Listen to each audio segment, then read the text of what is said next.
Welcome back to the category mistake, living with anxiety. Today's day 15, but I only have, this is 14th video. If you watched last one, it was like a 2-for-1 special. So, how was your weekend, everybody? Mine was kind of hectic, crazy. So, I'm a landlord. I've said this before, sometime probably. And I had a tenant move out, and I had tenants moving around and doing things, and floors being cleaned, and appliances showing up and not showing up. And it was a crazy lunatic weekend. And it rained, of course, on Saturday, because that's what it does on Saturday here in Maine and most of New England, I think. But the positives, here's some positives. So we got the tenant moved out, we got the appliances in. It was kind of crazy, but it all worked out. Friday, the delivery people for the refrigerator decided they didn't want to deliver it. They showed up. I went to go move some stuff to make space for the fridge, and they drove away with the refrigerator.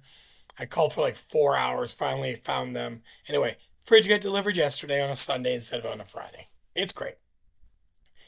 Um, Last week at this time, I did a my podcast. I talked about church, talked about the anxiety church brought me, stressing church brought me, dogs barking, the anxiety that brings me.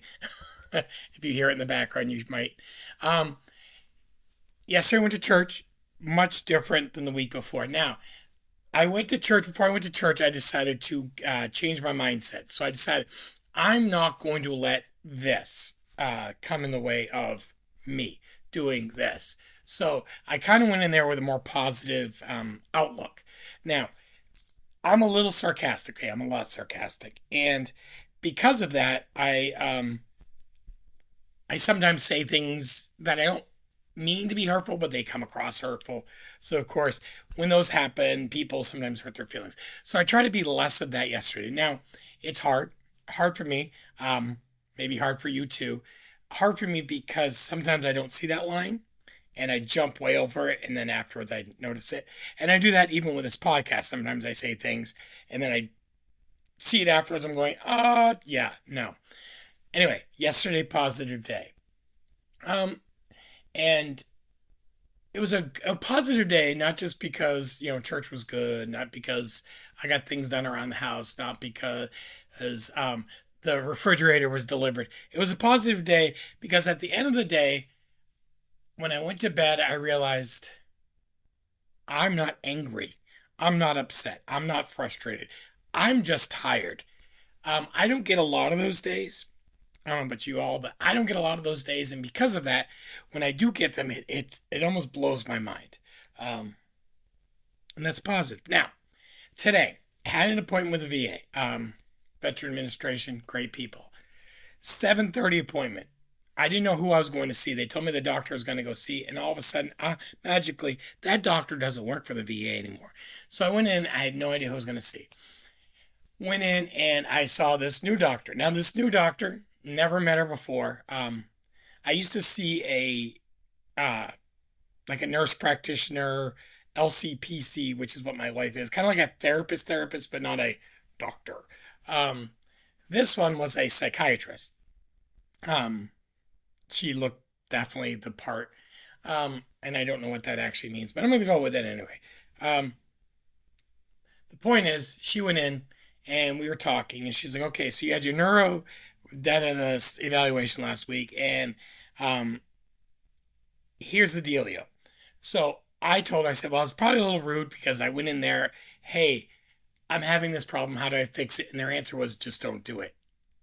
Makes sense, right?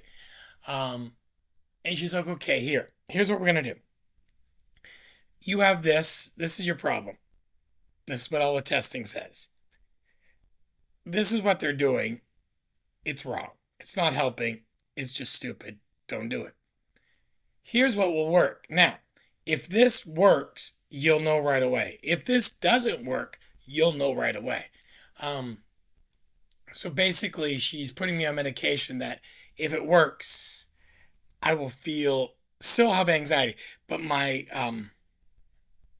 everywhere mind that I have, the mind that just is like fireworks all over the place, that will be slowed down.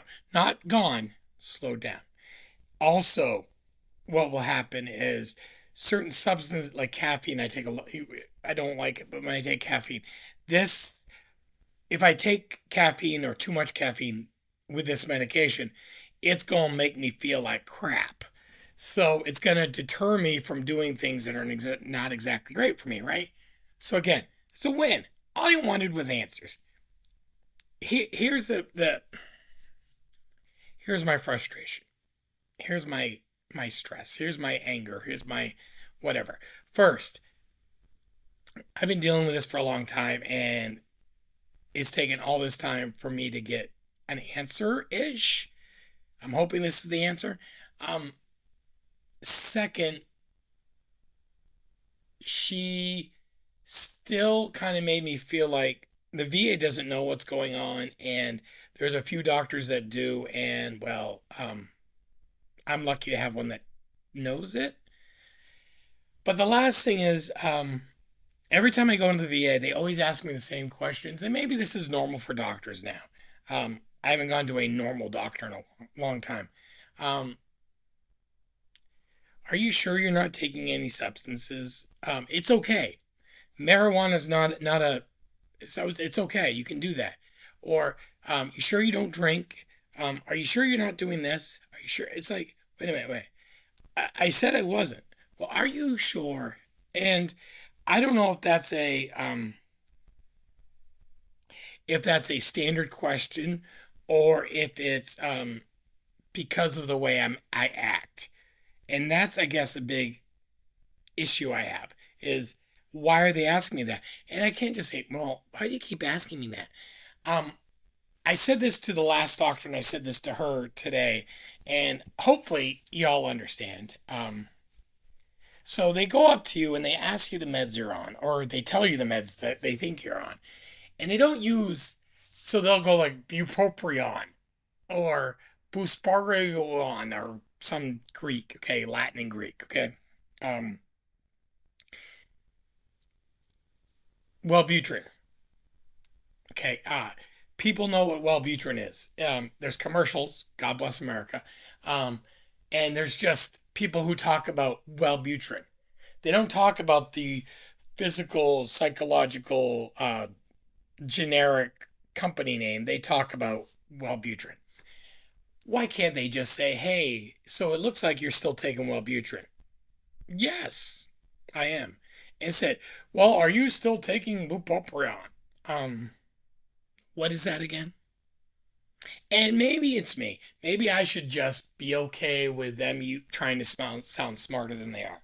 And that's something I brought up, and maybe you've wanted to bring it up. Well, I'm the one who did. I literally said to the doctor, I said, listen, I don't know if it's God complex. I don't know if it's a doctor complex. I don't know if it's a whatever VA complex. Um, you want to sound smarter than me. And, it kind of gives you this holier than thou attitude feeling. Just because you can use big Greek Latin words doesn't mean you're smarter than me. Okay. Also, doesn't, if you want to use all these technical terms, I know what a lot of them are. And I Google. Google is a thing. Um, just talk to us like normal human beings. It's a crazy thought. And I said this to her today. And once I said that, first she kind of gave me that weird look, that look of, okay. But then she started talking to me like, I don't know, I was a human being. And she basically said, hey, you've got severe hyper anxious ADHD. Basically, your body is going crazy, and your brain's going crazy, and you need to be on medication, and you need to change some things to make it better. I'm like, oh, that makes sense. And well, it does. It does. It makes a lot more sense than what they had said earlier. So that's my annoying, my stress, my anxious factor for the day. Do you, I don't like it. Maybe you do. I don't like it when people talk down to me with words, because they and my appearance, mostly when I have a beard and I don't exactly dress super nice. When people talk to me like they think I'm an idiot, and they want to sound smarter than me, and a lot of times I'm not. I know exactly what they're saying, but sometimes I actually act dumb just to see what they do. And I tried not to do this with my students. I try not to do this with other people. I probably do. Um, I don't try to, but I probably do. I do. When someone starts talking to me that way, I kind of do it back to them too. Also, I start using words that maybe they don't know just out of spite. But I'm annoyed when you have doctors, you have teachers, people in the bank, people that you work with, people that you hang out with, people in a grocery store, people anywhere, and they try to use their technical terms that they don't think you understand to make them sound smarter. Um, and really, what they're doing is they're saying, "Hey, I'm better than you because you don't know all this stuff." That's how I feel. Now, some of them just do it instinctively because they're around it all the time. But I know a lot of people who use it just because they feel like it's great and it's fun and people don't know what they're talking about. Retail, they do it all the time. They use things like Z-Rack instead of the rack where all the clothes are hung. Or they use, you know, I don't know, they use fulfillment instead of grocery picking. Or all these terms they use that only a company uses. Instead of just, hey, I'm going on break. Or, hey, I'm doing this. Or anything like that. They just have to use some number, some code, some acronym. Why? I don't know. Because they do. You know. And sometimes as humans, me being a human, I feel like that is against everything we should believe and stand for. We want I don't this is the part that's confusing. Just I promise it'll make no sense, but it will to me. We want everyone to be inclusive. We want diversity, equity, inclusion, right? But we use words like diversity, equity, inclusion. We don't use, hey, we want everyone to be treated the same or everyone to have equal chances at something. Instead we say diversity, equity, inclusion. Um, we never use the word equity growing up. Equity is a new word. Equality isn't, equity is. Diversity. To me, diversity is, hey, there's lots of people from lots of different places. Not skin color, not gender, just people from everywhere doing everything. America, land of diversity. You have Italians and French and Africans and Canadian French and British and Spanish and Russian and Uzbekistan, all these different countries, Asia in general, China, Japan, Korea, Vietnam, all coming together in one place, living together, not always agreeing, but living together. You have a Vietnamese market next to a Walmart. You know, America, not America, okay? Good food, not good food. Um, that's what to me is diversity. Inclusion is, hey, there's 12 kids to be picked for the kickball team, everyone gets picked. Everyone takes a turn, pick you, pick you, pick you. It's not, hey, this person doesn't want to play, but they still need to be included. Or this person can't play because they're in detention, but we still want them included. How about we just say everyone gets a fair shot? Um, that's a big one. That's a big one to me. It's the words we use. Uh, and if you know anything about me, I'm not a big fan of including people just so you can say you included them. I'm not a big fan of having diversity just so you can say you have diversity. Um, because the biggest companies in the world promote diversity, equity, and inclusion.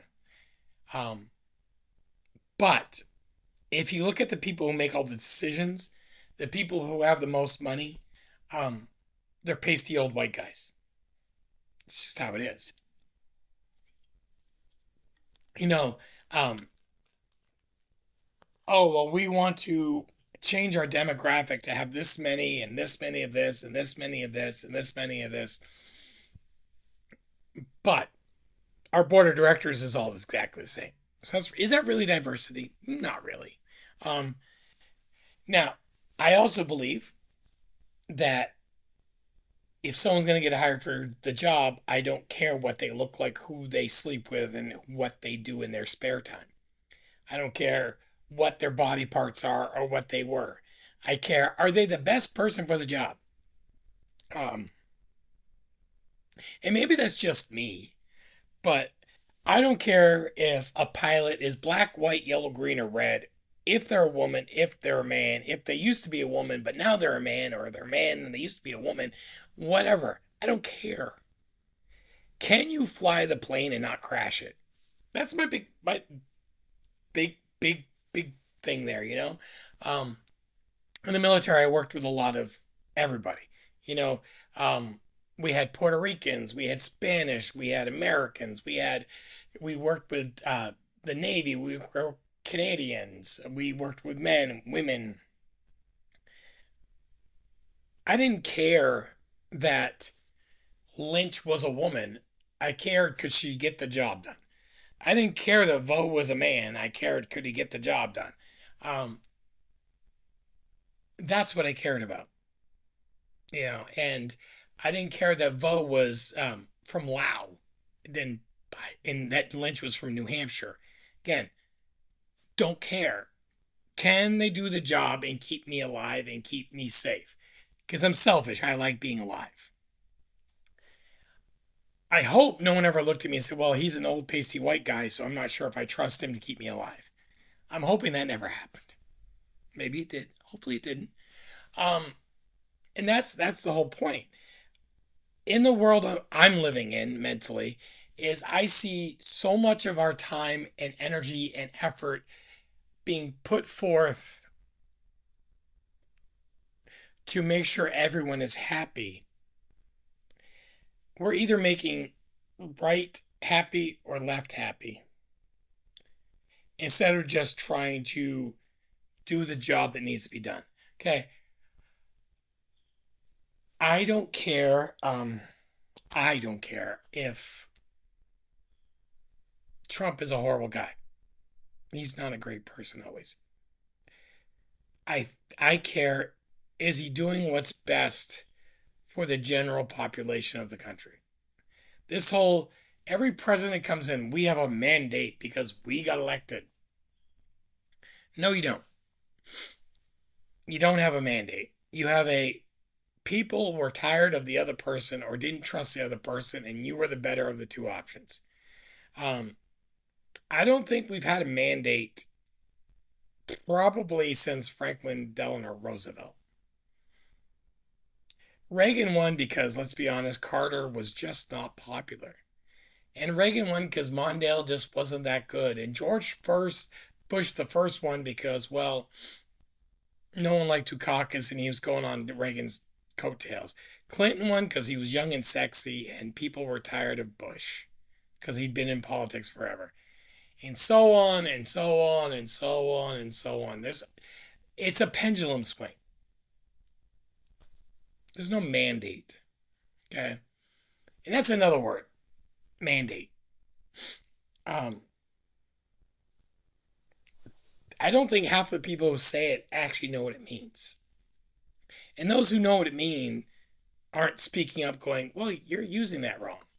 Just like the whole, equity, inclusion, diversity thing. I don't think people know what that really means. The DEI programs that we're using today, diversity, equity, is a lot of people connected to affirmative action. Affirmative action. Basically, hey, you need to give this much to these many people of this gender, race, or type to make it, fair. Okay. And I think in the 60s, 70s, even early 80s, that was a good idea. I don't think it's a good idea anymore, not because I'm anti whatever. It's because I'm pro. I want,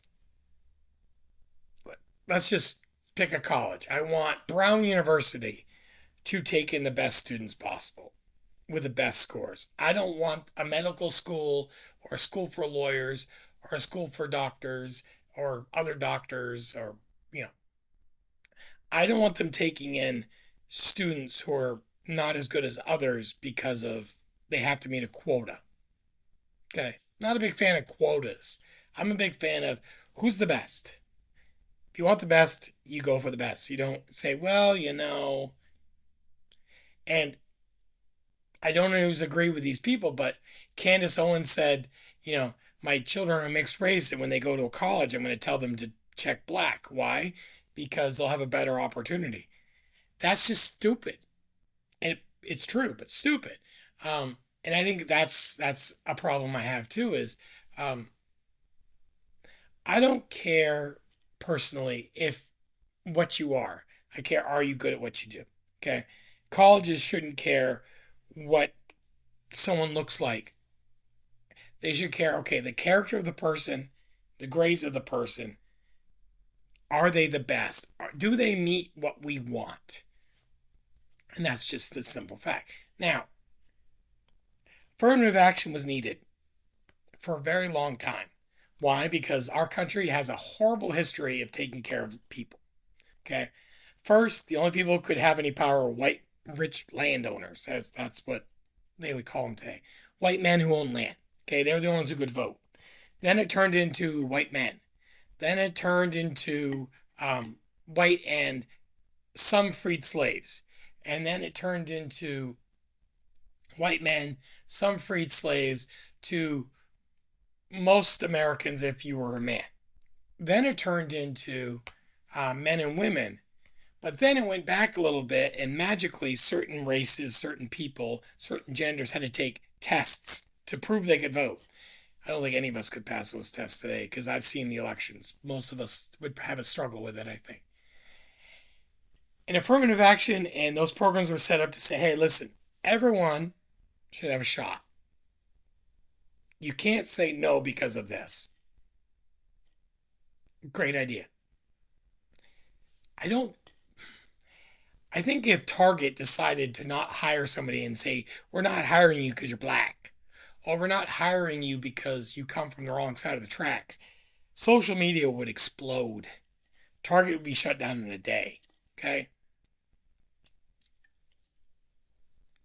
And I think that's the world we live in. There's too much public outcry over everything. Companies aren't willing to take that shot, but we still have it on the books that you have to. So now it's kind of like the NFL. They have this thing called the Rooney Rule. You have to interview so many minority coaches before you hire your coach. Why can't you just hire the best coach? Doesn't matter what they look like, but they still have the rule in place. It's funny. The New England Patriots last year hired a black coach, but they didn't follow the Rooney Rule because they were supposed to interview other minority coaches, but they hired a minority coach. Makes no sense to me. There shouldn't be hey, he's the best guy for the job, or she's the best guy for the job, or they're the best guy for the job. I just use guy. I don't know what else to use. They're the best person for the job. There we go. We need to stop using big words. We need to stop using terms that make people feel dumb around us, unless that's intentional. Like when someone's being demeaning or angry or mean, and they're maybe picking on somebody else, I'll go to defend them and say things that are above these people's heads. And I'm not doing it. I'm not looking for it. It's more of a reaction when something stupid happens to that person. So it's not like a normal thing. We need to stop. We need to stop yelling and demeaning and being rude and obnoxious to each other. You can't watch the news. You can't look at social media. You can't do any of that because 80% of it, okay, not 80%, a lot of it, I don't want to put a number to it, a lot of it is just one-sided, someone's angry at somebody else. Instead of, hey, today I had a good day. Today I enjoyed church. Today I enjoyed my grandkids. Today I washed quesadilla sauce on my grandson's shoes. Something. But instead we get anger, frustration, bad words. Again, Trump isn't Hitler. He's not the best. He's not the brightest. He's not Hitler. And to put anyone in the same league as Hitler in the last 100 years is hard. You got Mao in China. You got Pol Pot in Cambodia. Yeah, a little bit of Putin right now. But few people are in the stratosphere of Hitler and how Hitler did things. Pol Pot killed more, but it was a different world for him. He just did it to himself because he enjoyed it, I think. He was kind of like Nero watching Rome burn. So today, focus on being positive when you speak to somebody. Focus on something that makes your day happy. When I went to church yesterday, I decided I'm going to focus on this. I'm going to focus on being positive towards people. And I was as close to positive as I've been in a long time. It wasn't easy, but I did it. And I did it, and I felt okay at the end of it. It wasn't like I was going, under my breath, I hate all of you, but I have to be positive. No, it was positive in the long run. I'm happy with that, so that's a good thing. So tomorrow, another day. Wednesday's going to be a crazy day. I've got a long day ahead of me, but tomorrow's day 16. I'll say the whole subscribe type thing. I'll put a little, I don't know, maybe. I'll do something with that. I'm still working on the shiny brightness of this because I don't have a clue what I'm doing. And I could watch videos or take tutorials, but yeah, don't do that either. So maybe I'll do that later. All right. Thank you all for watching. Thank you for living in my anxiety with me. Thank you for messaging me when something connects you the right way. Thank you for messaging me when I'm a total idiot. Thank you for understanding that some days are good, some days are not. But every day is a new day and a new chance to be better. And that's what I'm going for. Till tomorrow, have a great day.